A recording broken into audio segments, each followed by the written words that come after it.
Thanks everybody for being here for Vector 2020, our online version of the in-person conference we normally hold at Eastern Kentucky University. Next up is Christopher Totten. Christopher is the assistant professor of game design at Kent State University's Animation Game Design program. He's also the founder of Pie for Breakfast Studios, an award-winning Northeast Ohio area indie game company. So Chris, take it away. All right, thank you for coming. I have an intro slide, but that was a really good intro, so maybe I'll just gloss over the intro slide. So, you know, today, well, we'll go through what I'm going to talk about, but you know, first let's start with, and I appear to be joining the great tradition of this year's Vector presenters and including an image from The Simpsons. But you know, so let's talk about making some indie games. Like you know, let's say you want to make an indie game, and you don't want to just make any indie game. You want to make something that's really unique. You know, you want to make something that has a novel theme or stands out from the crowd in terms of narrative design, and you don't want to just rely on, you know, what's popular in like today's pop culture, you know, and in video games often that means like fantasy or sci-fi, right? So you want to make something that is a little more novel. Or maybe your dream is to work with famous intellectual property that you're a fan of. You know, wouldn't that be awesome? Wouldn't that be so cool to make an indie game, but you're working with something that you're familiar with, right? Or maybe you're a small team, you don't have a ton of money, so you don't have the resources to make all of the assets you need to get your idea off the ground. That would be me. I have no musical talent, so I'm totally this dog. You know, and what if I told you that these were things that media and arts outside of games have had figured out for decades, or even centuries? And you know, what if that led to some really cool stuff? You know, and this is all stuff that, like, frankly, I wish games would do more of. And that's why today we're going to talk about making indie games using public domain content and assets. So again, here's my bio. I teach at Kent State. I founded Pie for Breakfast Studios, which is my studio that I have to publish, you know, works that I do for research or even just for fun.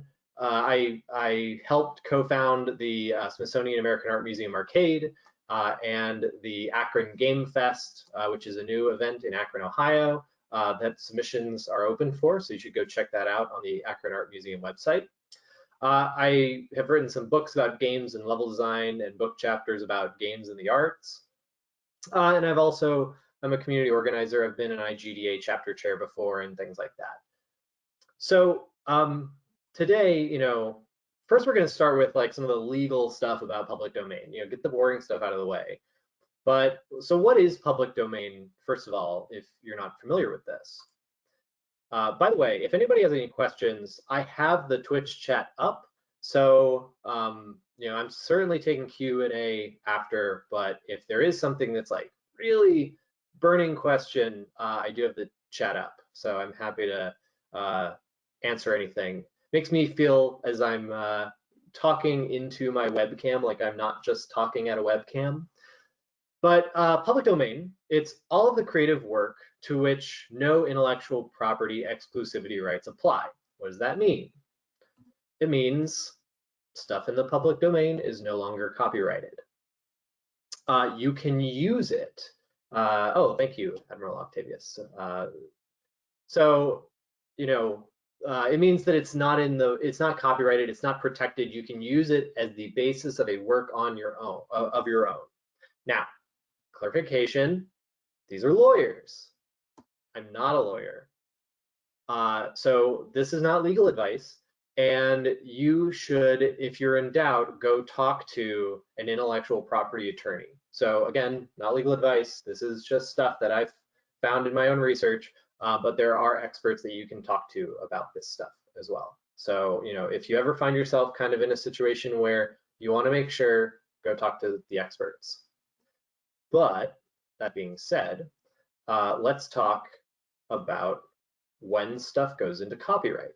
Now, if anybody's watching from overseas, I'm going to tell you right now, I'm a US-based developer. This is a US-based virtual conference. So I'm going to talk mostly about stuff based on US copyright law, which of course is the most confusing copyright law because it's been updated in a number of ways over time to make it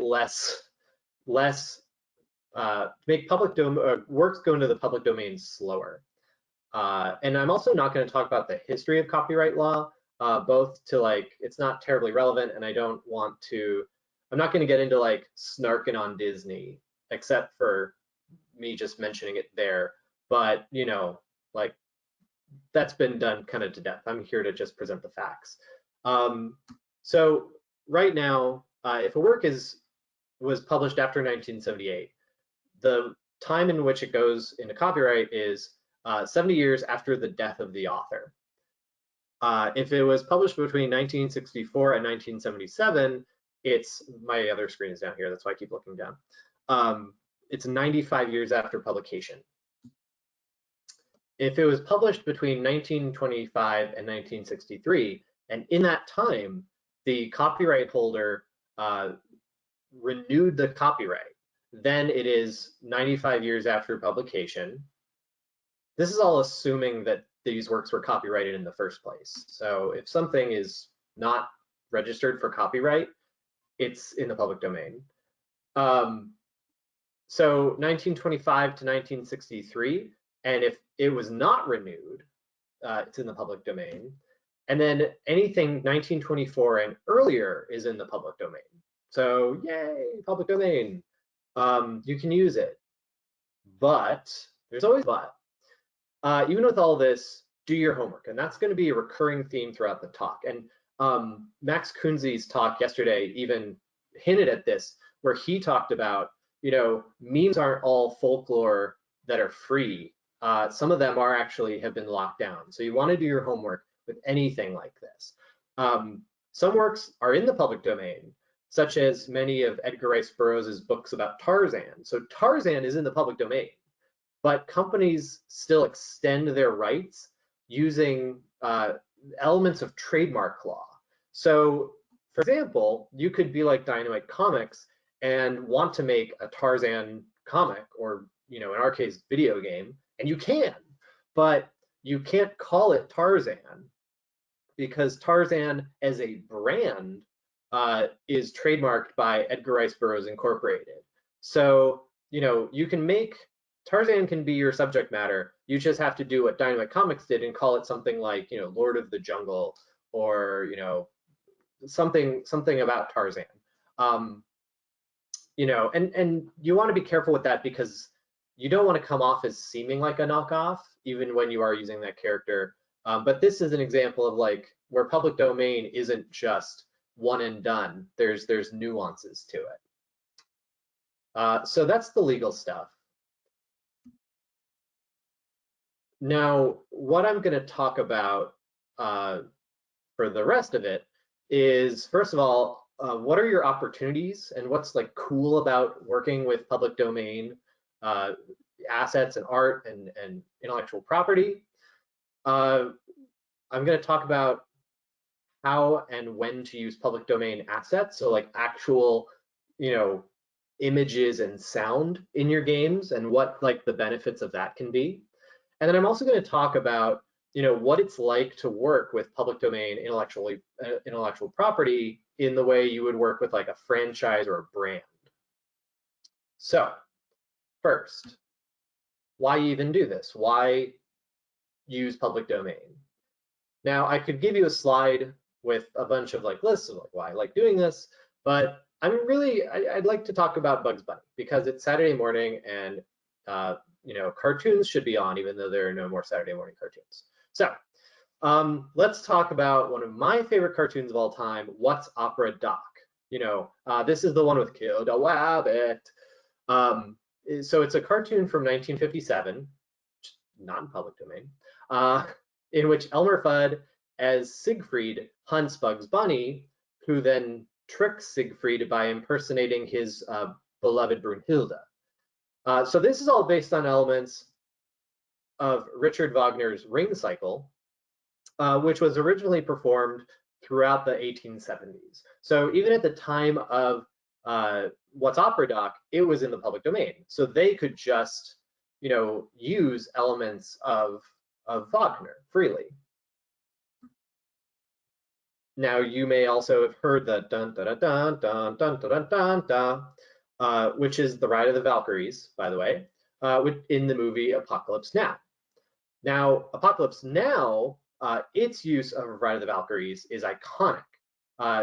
This is from a scene where they play it while the American troops are in helicopters and they are raining destruction down on Vietnamese villages. It's actually like a really hard scene to watch. And that like juxtaposition of this like really high energy theme with this destruction is like created this, the scene is iconic because it creates a certain mood, it creates a particular context, and how the music matches but doesn't match what's going on, makes it really stand out. And so this is a famous scene, and it's been parodied, and there's been pastiches of it in everything, including Far Cry 3. So, all right, now let's look at this history here of even just this like one piece of music.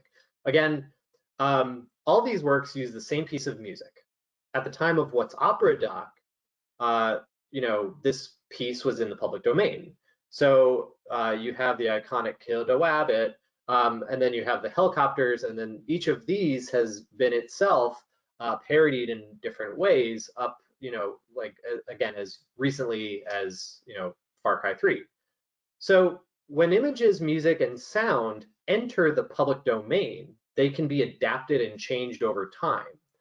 And what you get is this like lineage of cultural references and this evolution of a work. And as somebody who deals with, the work of the fine arts, that's like really interesting to me.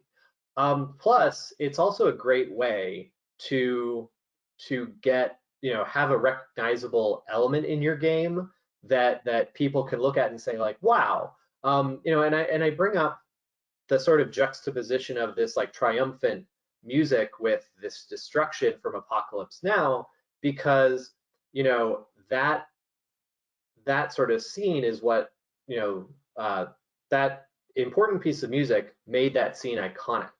And it's something that, again, if you use it correctly, I'm not just saying like slap it on any old scene in your game, but if you use it correctly and you use it to create the right type of mood, then you could do something similar. And in fact, let's look at like just inside this box, that music was so transformed by the movie Apocalypse Now that it then became synonymous with like this like shooting out of a helicopter, which is why you get the same thing where it appears in Far Cry 3. So it goes from this piece in a fantasy opera to become this thing about like destruction from the sky, right? And that's really cool. And that's what the power of the public domain is that you can see this thing transform and grow and change over time, and then incorporate other elements around it. By the way, you can use Ride of the Valkyries in your games right now. Just make sure, and I'll go over this in a bit, but make sure, again, do your homework, that you are working with a version, a recording of it that is in the public domain. So Ride of the Valkyries, public domain. So you could have an orchestra play it and you'd be fine. But if you want to use a recording of it, that recording, so if the recording is from like 1995, you can't use it. You've got to go find one that's in the public domain, like this one that I've linked right here. So this is a 1921 recording. So let's talk about using public domain assets, like if you were to go download that file of Ride of the Valkyries. Here's a game, Four Last Things by Joe Richardson, who's a really awesome person. It's a point and click adventure made from art clipped from Renaissance paintings and turned into environmental assets. So everything in this game is from a Renaissance painting. And why not? Because Renaissance paintings are public domain. The source of the artwork and the Monty Python style humor, make for a really unique game that's been honored with awards and placement on lists of innovative games. So this is one way that you can make a game is, let's say you're not an artist, you can go find an interesting piece of art, and kind of like with Ride of the Valkyries, the juxtaposition of Monty Python plus this artwork that people tend to see as very highbrow or inaccessible and intellectual in the video game medium, is this awesome set of juxtapositions that makes a really memorable experience.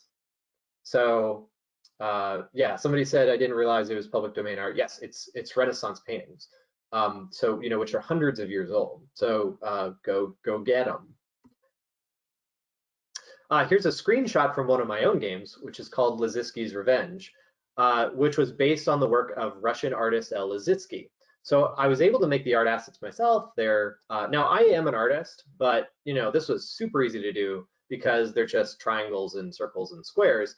But I don't have any musical talent whatsoever, so I had trouble finding good music on usual sites like Freesound and others. So I got a question here: should we worry about the meaning of the work we intend to use being changed because of how other iconic media have used it in the past?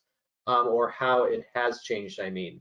I'm actually going to cover that. I'm going to cover addressing the work and like honoring the work. So I gotcha, don't worry about it. So, again, can do the visuals, not so good at the music.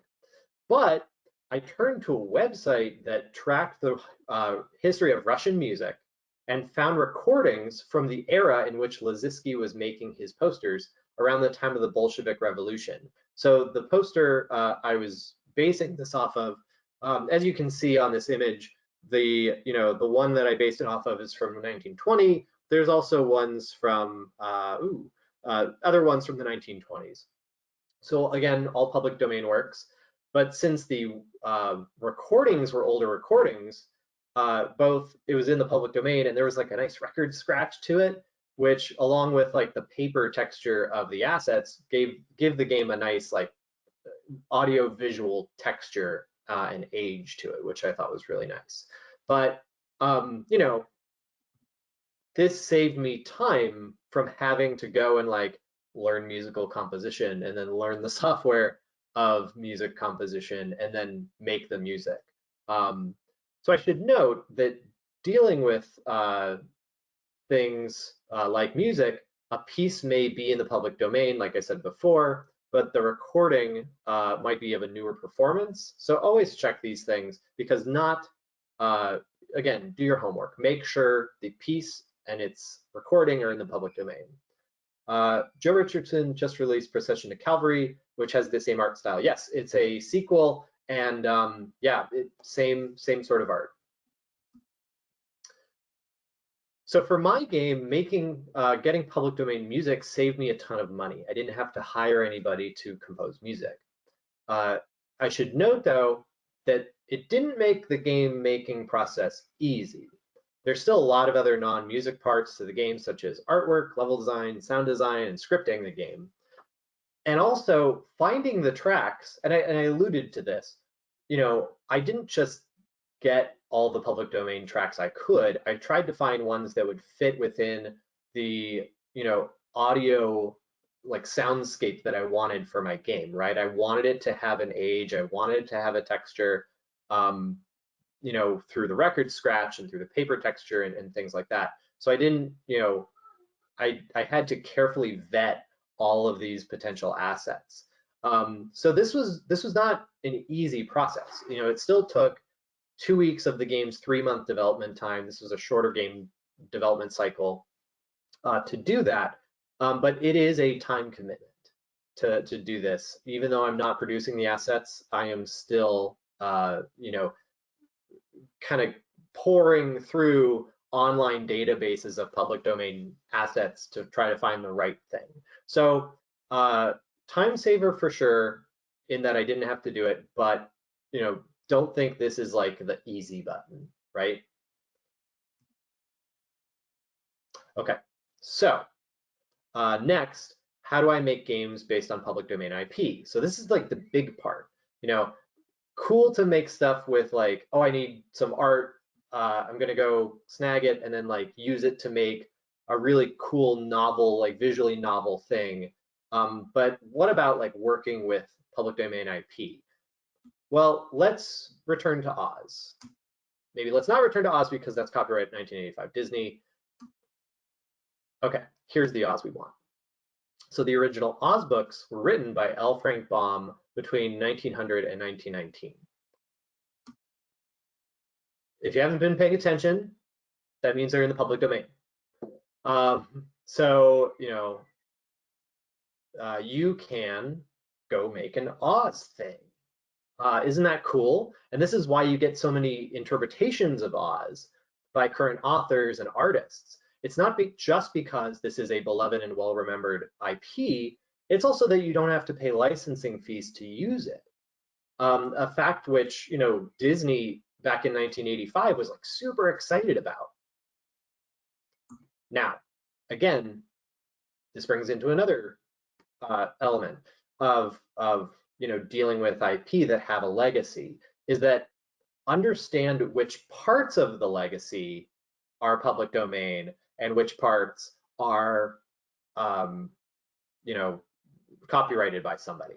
So for example, you know, you want to make an Oz game. Awesome. Before you start 3D modeling Ruby Slippers, understand that Ruby Slippers are owned by Warner Brothers because they own the rights to the MGM film from 1939, which is not public domain. Now, why is that?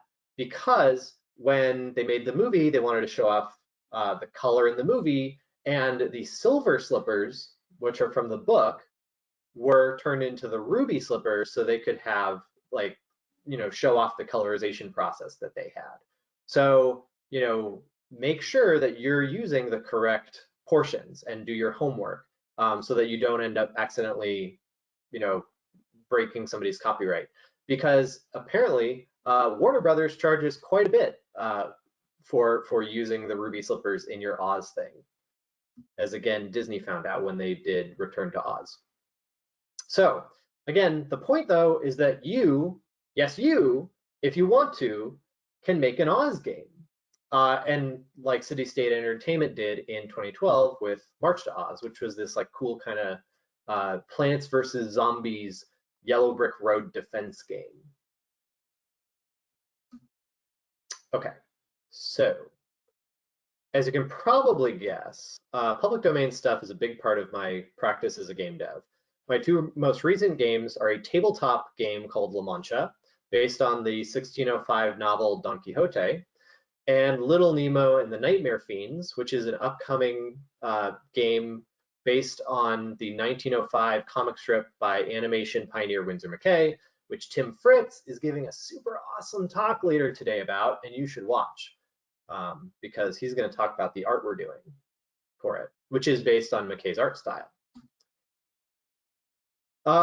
So here's why, you know, I tend to use public domain IP, and it's not to say that that's going to be all I ever make, but you know, why I like doing it, at least for right now. One, it's free. There are no licensing fees. You don't need to pay an IP owner as long as you use the public domain version of the content. Again, make the Oz game. Don't use Ruby Slippers. So one thing to think about is if it's stuck around this long, it probably has a built-in audience. If people still remember it, because there's a lot of public domain stuff out there that people have no idea what it is. But if people still remember it, it's probably got an audience to it. And that's kind of nice. Like that's something that you can use in a commercial way, you know, to help boost your game. Now, before anybody hears that and then says like, you're going all capitalism on me, hear me out. Third, well, okay, this is a little bit more capitalism, but it's starting to move out of just the capitalism. Think about this. If you make something based on a public domain IP, you're likely working with something that has literary or artistic or historic merit. And you're going to start having your game be relevant to the work of teachers, historians, film buffs, librarians, and so on. Part of this is that you can have cross-market appeal.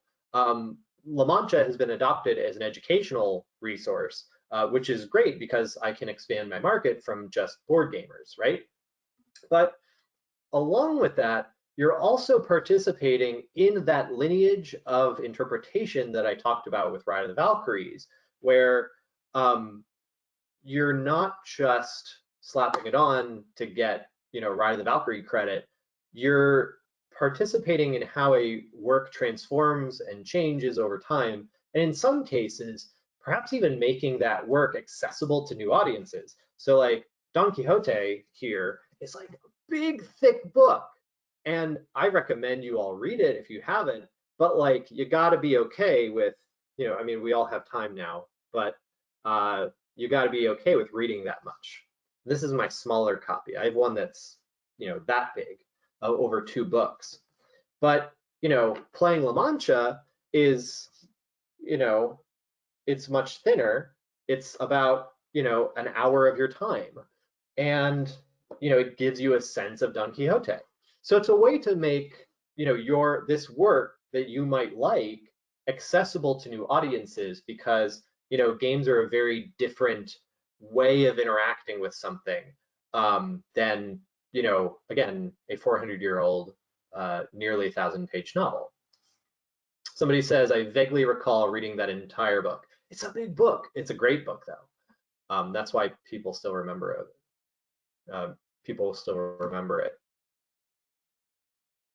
This, and we're still seeing how it's going to play out. But with Nemo in particular, when you have a game and it has an intellectual property that you've created, part of what often happens is that a publisher will get in, to publish your game, part of the deal will be that like maybe they can sell merchandise with your game's identity on it.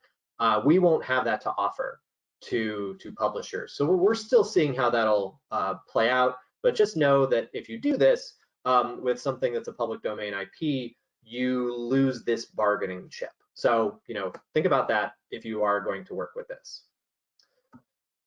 So I get this question a lot. Is this fan art? And, I guess in a sense, yes. Like I'm a fan of these things. I wanted to make games about them, and I did. So, in one callous sense, sure, we could call it fan art.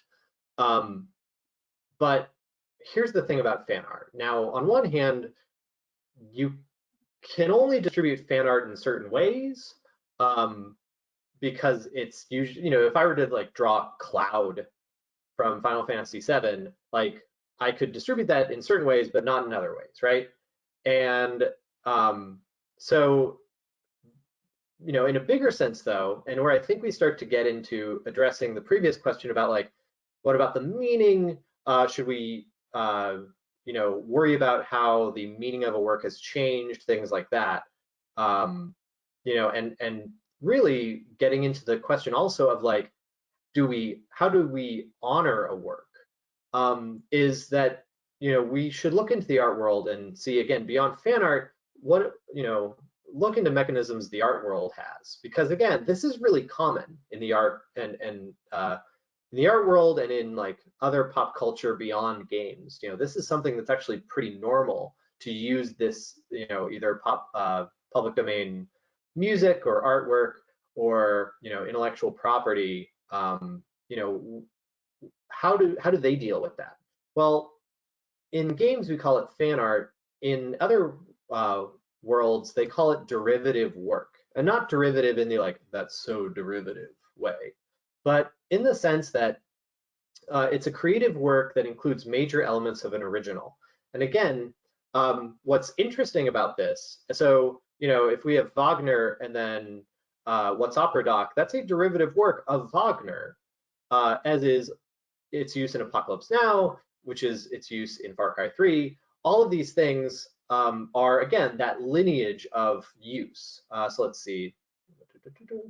Okay, sorry, checking the chat.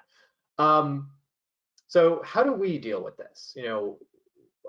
What should we look at? So the goal is to make these derivative works and not just make make something cheap.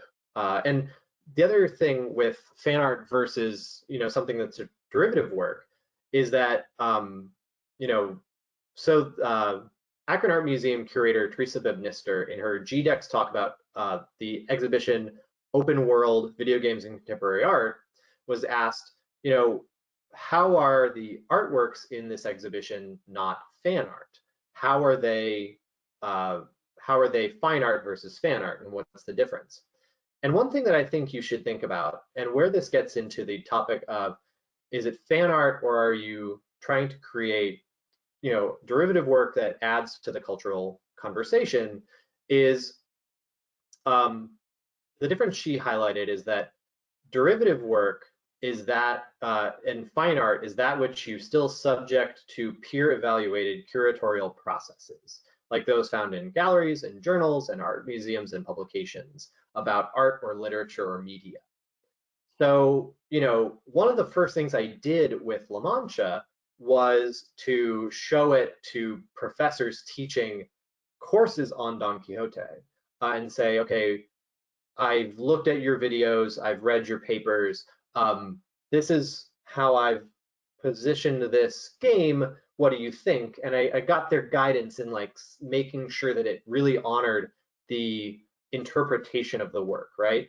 Now, fan art is something that certainly shows off an artist's technical skill, and it can get you jobs. There are plenty of artists that say, like, I did this fan art and this company saw it and they said this person can do the job. We know this person can draw Michelangelo from the Ninja Turtles because they did this awesome piece of fan art, and we have the rights to do something with Michelangelo, so let's hire them. That's a great thing about fan art. But if you want to get into the cultural conversation and into the fine art discussion, you have to go through other methods that start to address, is this adding to that cultural context of the work? Is it of this lineage? Does it add to our cultural understanding of either the work or the world around us? Things like that. That's what the difference between these things are. Certainly both really valid, but one is mainly exists in a sort of commercial world context, and the other exists in this sort of cultural world context. And that's why you want to do right by these works, to make them in a way where they use the IP to say something new using old material, as we saw it with the Ride of the Valkyries, rather than simply like commercial repackaging. And so my background's in architecture, and this is something that we're taught in architecture school, to look at cultural works around us and which came before to get inspiration for our projects.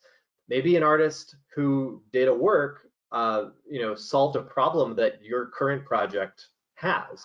And, you want to look at that work to figure out how they solve, so that you're not reinventing the wheel, right?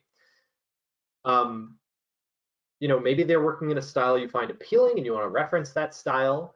That's how art movements happen, is, somebody breaks a rule and makes a work that has a particular look or style to it, and then somebody else says, that's really interesting, what if I interpret it this way? And they make a work, and then as more and more artists do it, that's when you get an art movement. The problem that I see is that in the game industry, we have this hang up about pure originality that, and this is not to like say we shouldn't make novel works, but to the point where people are hitting originality, pushing originality so much that they don't look at anything else. And that's a problem because, to create something novel, you don't have to, hand make everything and come up with every idea out of your head. The point is that even if you're using something like this, you want to use it in a new and meaningful way that creates a really interesting interpretation of that piece. So again, Ride of the Valkyries being laid over this scene of mayhem and violence added a new meaning to that work and added a new popular image of that work, right? And that's super awesome. And nobody is going out and saying like, well, you're a hack, you used this music that already existed. The point is that you take something and work with it and create a new meaning for it. And that's when you get into, something really awesome. So, again, as we become a fine art, we need to deal with this aspect of games where they are pieces of media that exist in a cultural context, and how do we address that cultural context? We should do this with games because other arts have figured this out. There's even a really cool book about this that you should check out. It's called Steal Like an Artist. There it is. Go check it out. But it talks about this a little bit. So again, this doesn't really make your work easy. It might even make it harder in some cases, but making a Don Quixote game allowed me to get a lot of positive buzz and funding on Kickstarter because people like Don Quixote, but it was still a 2-year project, and that still included getting new skills, like for me, managing overseas manufacturing and shipping, which, I learned a lot about, because I had to deal with a physical commercial product. Likewise, doing a little Nemo game the right way means a lot of research and experimentation to understand Winsor McKay's art style. Could we have done like a pixel art, kind of quick cash-in Nemo game?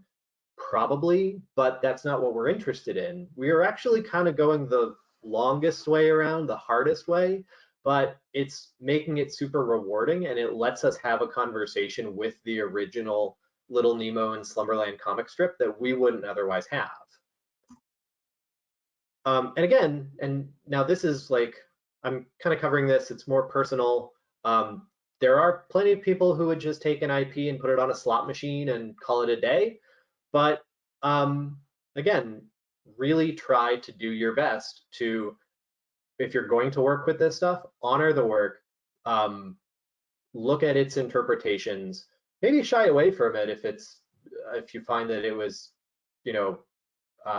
used by like in anti-Semitic propaganda or something. That's the problem with Wagner a little bit. But look at something, see how it was interpreted, acknowledge that cultural history, and maybe even look at how you can add to this conversation in a meaningful way. Don't just again, slap it on for cheap cash in. So to summarize, public domain assets and IP are great ways to make games with unique themes, because a lot of what you see if you look into this media history, break out of modern pop sci-fi fantasy, get into, even if you're looking at fantasy from the 19th century, that's going to look very different than our largely like Tolkien inspired fantasy that we look at today. It'll maybe even have like a very fairy tale aspect to it that modern fantasy doesn't, for example. So look at these to find things that have a cultural cachet, but also are like novel. It's a great way to get work done. It's a great way to,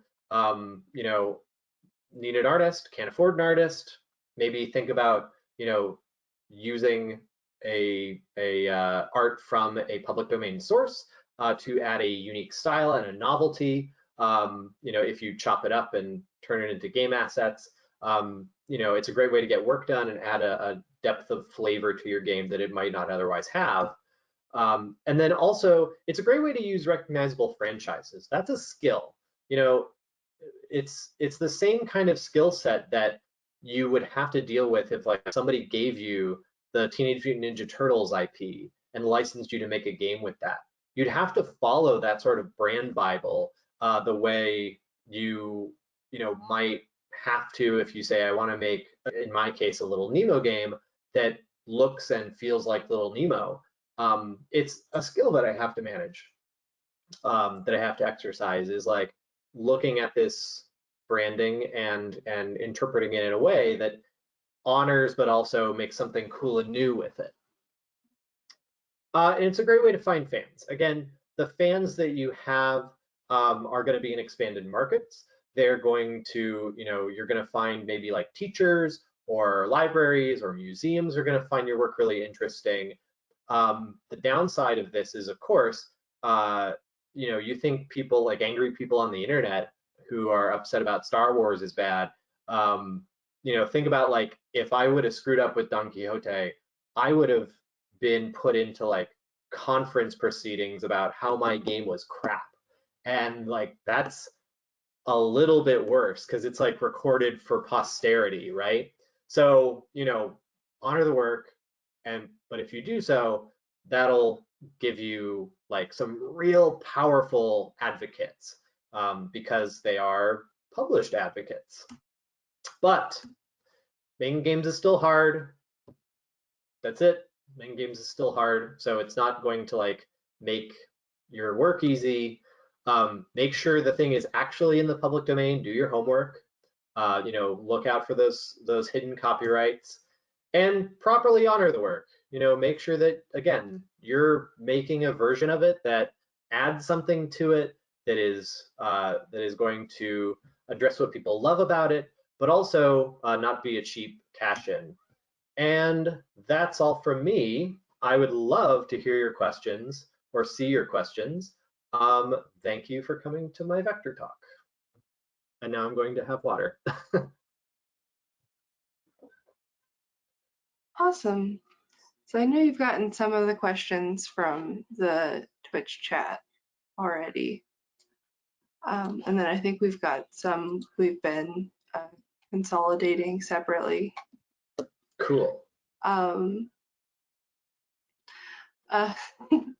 Jokey question. What song in the public domain should I use for my indie game trailer that isn't in the Hall of the Mountain King? I don't know. What's your game? I guess. I suppose that's a good question. I mean, think about. But I would say like think about like what the emotion that you want to set is, and I don't have like, oh, go look at, you know, I'm sure there's some music resource out there that's like if you want it to be like dark and sinister, like it'll do it by mood or something like that. But yeah, you know, maybe think about scenes from movies, or like just go mine Fantasia for stuff.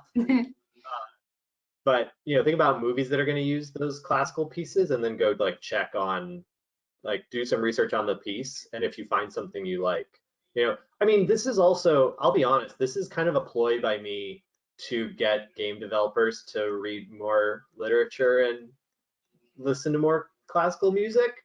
Get more into classical music. Yeah, like I think that's the other half of this, is that you know, people aren't making these cultural illusions because they just don't have them. And you know, Tim Schafer from Double Fine, there was this podcast I like called Checkpoints that like is like if NPR ran a show where they interviewed game developers, this would be the show. It's really awesome. But he interviewed Tim Schafer, and he was like, I credit like my ability to make the games I have because I have a like degree in folklore studies. So, and he said by having like this rich outer life, he's able to bring that rich outer life into his game making and then make something like Grim Fandango. Is the podcast you were talking about, is that run by Declan Deneen? Yes. Does that sound right? Okay. I was going to Yeah. drop that into the chat for people. Someone said in chat, is there a decent collection for the growing list of public domain works? And that's from Admiral Octavius. Are they referring to like a resource that lists all of them? Yeah, Or I think so. you can, so there are publications like Public Domain Review and things like that that will track and provide listings for like when stuff comes into the public domain. And we are on the, we recently had like a situation where works are coming back into the public domain again. So like around New Year's, you'll see like, here's articles like, here's what's in the public domain coming in 2020 and things like that. Yeah. So it's good to look at those. And then frankly, I mean, go to the Library of Congress. That's where you can check public domain, or that's where you can check copyright status for a lot of works, is at the Library of Congress. And then Trademark Office is where you'd look at trademarks. Okay. Mild Mojo asks, where do you go to find non-fine art visual art? I've seen a lot of music archives opened online, and text is everywhere in digital and in print, but stuff like old comic strips or commercial art? In terms of old comic strips, there is if you like, I think it's called Comics Library, but like when I have to check a strip of Little Nemo and I don't want to get my like giant tabloid-sized book of Little Nemo out, I go to this website. So there's Comic Strip Library, and then yeah, there's also like I go to Wikimedia Commons a lot, frankly, because they often will do public domain versions of images. So that's actually a really good resource as well as Wikimedia Commons. Okay. Sorry. No, it's all good. No, I actually had that point in the middle where I was like trying to check chat and was stumbling all over myself. So it's all cool. We're all adjusting to our new online only reality. Very true. Admiral Octavius said, question, what about transformative works? Much more in line with fan fiction and taking characters from a work and moving them forwards. So that's a really interesting question, and I think that's a good example of instances where you have works that honor the IP but also add to its cultural understanding. It's actually specifically why I included a picture of Wicked when I had my Oz slide, because that's a good example. Like the Wicked Years series is a good example of like, what if the Wizard of Oz, but the witch is not a bad guy totally? And then what happened after that? So like that's a really interesting image of Oz that has been like individually successful, but it is, I would say, almost like a transformative work.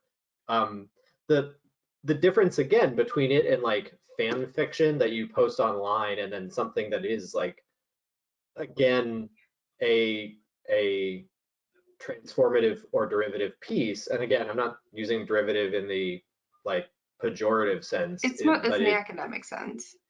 Yeah, like it was submitted to an editorial process through a publisher and then released as a commercial book. And therefore it has entered the conversation in a way that if you like just did like posted some fan fiction online, it doesn't have the same process, you know? And that's what makes it a, like you said, a transformational work versus just fan fiction.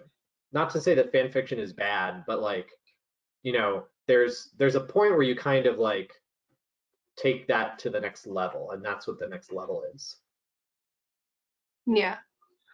Does early jazz fall under, early jazz definitely falls under public domain now, right?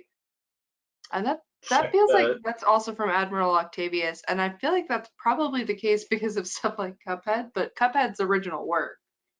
Cuphead is original work, but I mean, as with anything, like go check the release date of the work.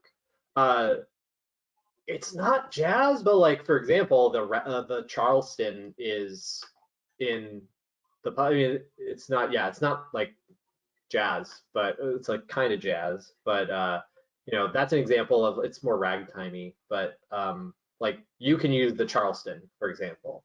You know, you can use a lot of that. Again, just check its publication date, check the recording date. But yeah, they should be. And probably got time for 2 more questions, but the first one is follow up to the derivative works question. Those kinds of works aren't protected at all because you're using the characters and it isn't parody. So you couldn't take a newer piece. So something that doesn't fall from an earlier, in that sort of earlier protected time. So you could take Oz. You cannot take Elphaba. You know, like you Yeah. can't call her that because that's Gregory Maguire's version of her. And you can't use the like original characters that are from Wicked in your thing, but you can use like Dorothy, the Scarecrow, the Tin Man, the Cowardly Lion, you know, the Wizard, Yeah. Ozma, and like TikTok and all the all those characters. You can use those. So again, like make sure you're using the public domain version and not the protected modern version.